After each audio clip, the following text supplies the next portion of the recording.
What is this? What actually are they talking about, man? They don't understand the beauty of this game. Ah, so frustrating. Oh! Insomniac!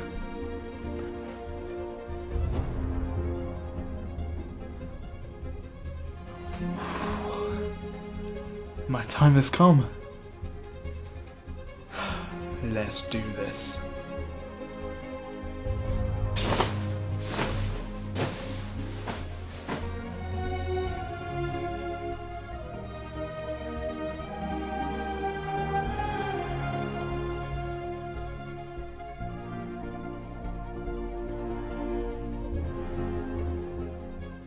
I've been seeing so much negative things about Spider-Man 2 and Insomniac online, and I just wanted to shed a bit of positive light back to the game, which I thoroughly enjoyed. From a gameplay perspective, it was just so fun to play. Traversal around the city was as fun as ever. Using the web rings to get around the city just adds a complete new feel to Traversal, and I really love that addition. Swinging around corners, the speed at which you swing is just incredible. And with those web slingshots, you could go from one part of the map to the next part of the map in seconds. I really enjoyed the expanded New York City. There were so many nooks and crannies to explore.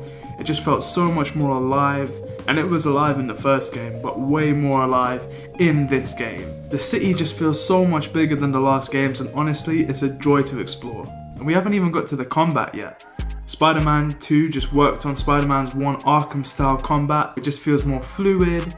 You've got the abilities, the ability tree, you've got the different ways to use gadgets. There's not so many gadgets to choose from, which I actually kind of like, and it's just way easier for me to just use gadgets that way. And bro, the animation for the finishers are just so smooth. I'll be looking at some of these and I'm like, ooh, I really just did that. And not to mention, it's 2 Spider-Man. It feels so seamless to switch between Pete and Miles, and it's so fun to try and get used to their different styles of gameplay. You know, Miles was my favorite at the beginning, but then when we got the symbiote, I was like, yeah. I was feeling like a madman. I was doing all of these crazy stuff. You know, the gameplay in this game really does make you feel like Spider-Man, and that's a feeling that Insomniac have captured throughout all of their Spider-Man games. And you know, I haven't even mentioned the story. Like, we've got Pete, who's like kind of struggling to get a job. He's struggling to be the best Spider-Man. Like, first mission in, he basically is really feeling it. Like, bro is not peak Spider-Man that we saw in Spider-Man 1. And then we've got Miles, who's struggling what to do about college. He is still grieving over his dad, and he has not given up his grudge against Martin Lee.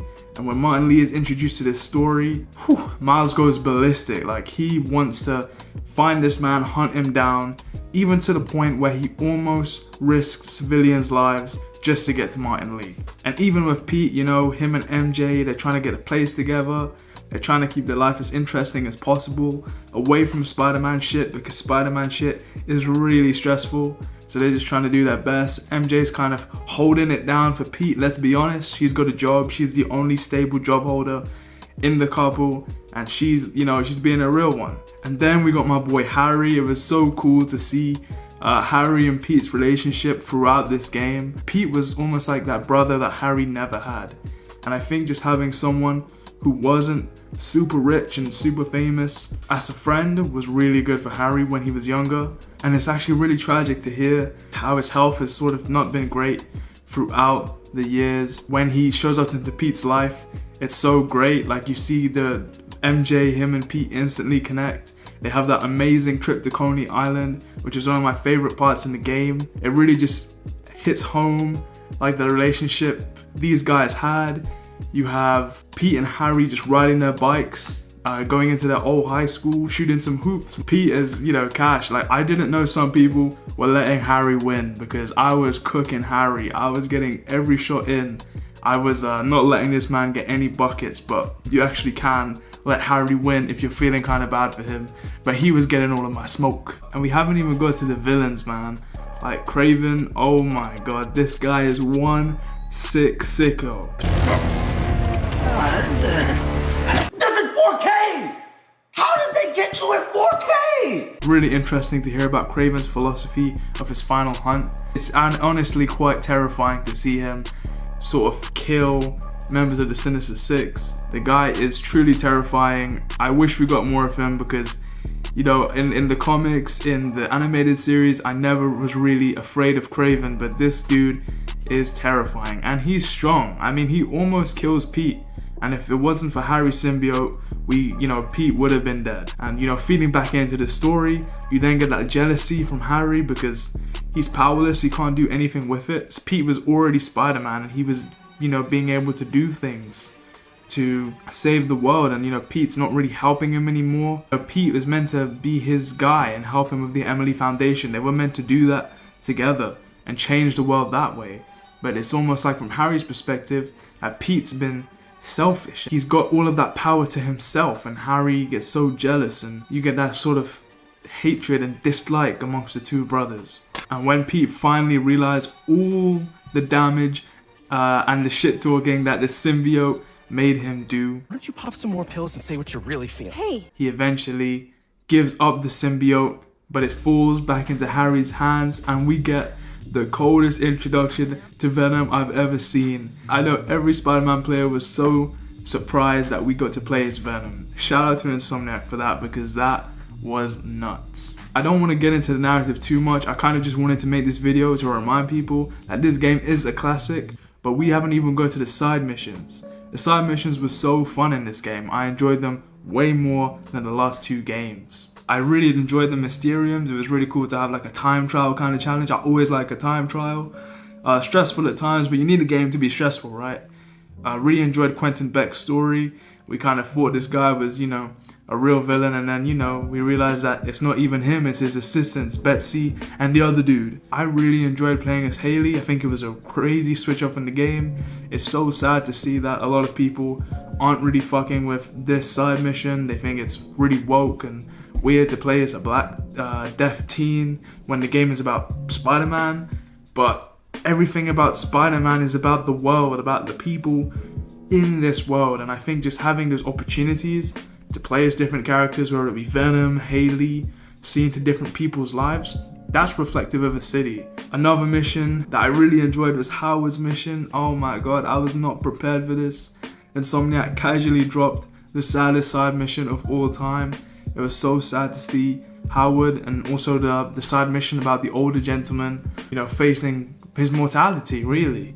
And it was really cool to just sit down as Spider-Man. We're always swinging, fighting, but really sit down with these people, have a conversation with them, and bravo for the team for putting this in there, because it's these interactions and connections which make Spider-Man 2's world seem more real than ever. A lot of people think this game is pushing woke propaganda, so I just wanted to address a few things super quickly. I don't think the game is anti-men, because the game literally revolves around men in a way. It revolves around Harry, Miles, Peter, really strong male characters. Kraven is a male character. The whole story is about two brothers, really, Harry and Pete. And at the end of the game, Pete says I love you to Harry, and I think that's really important because we don't have a male representation of men saying I love you to each other in a platonic way. And I thought that was really great. That is brotherhood. I think being a man is a lot about brotherhood, and I don't think this game was anti-male in any way. And then furthermore, just with the woke agenda, MJ is getting a lot of hate in this, just for having the MJ side missions. Apparently everyone hated them in the last game. I really enjoyed the MJ side missions. I was thinking that I'm MJ47, if you guys get that reference. I just thought it was so fun. I was trying to take out every single god enemy as possible as MJ. It kind of felt like Agent 47 Hitman mixed with Last of Us in a way. I don't know. I really enjoyed it. I think it was fine. It didn't take up the whole game. It was just fun, man. I don't know why people were hating. I just thought it was really fun to play as MJ in those missions. And even MJ as a woman, she is really holding it down for Peter. So when she's going in on him as Scream, it's not anti-men, it's not woke.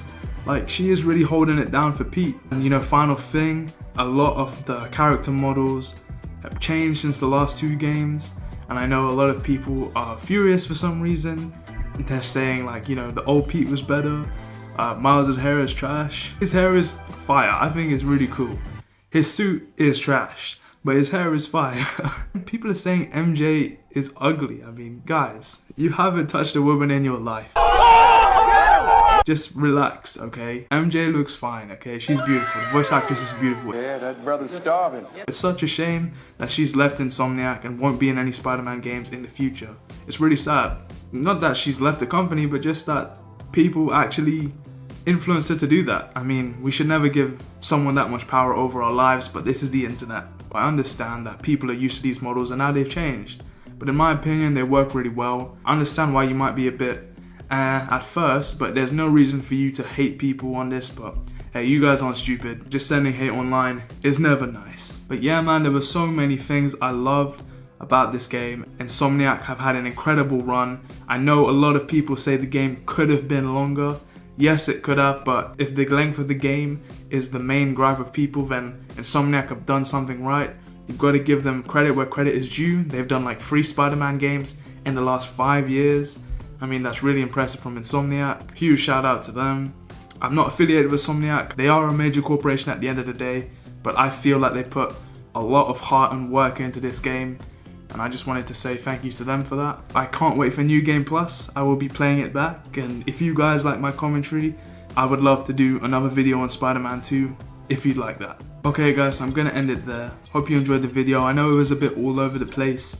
I've kind of been dealing with creative block, and I just wanted to get a video out, and Spider-Man 2 was really cool. I hope you enjoyed the skit as well. So big ups to you guys, thanks for watching, and I promise to be back with some more content very soon. I am making music, so jump in the description and check out my music as well. Really appreciate it, and I've done so many other videos kinda like this, but more organized, I promise. Thank you guys again. Love you. Peace.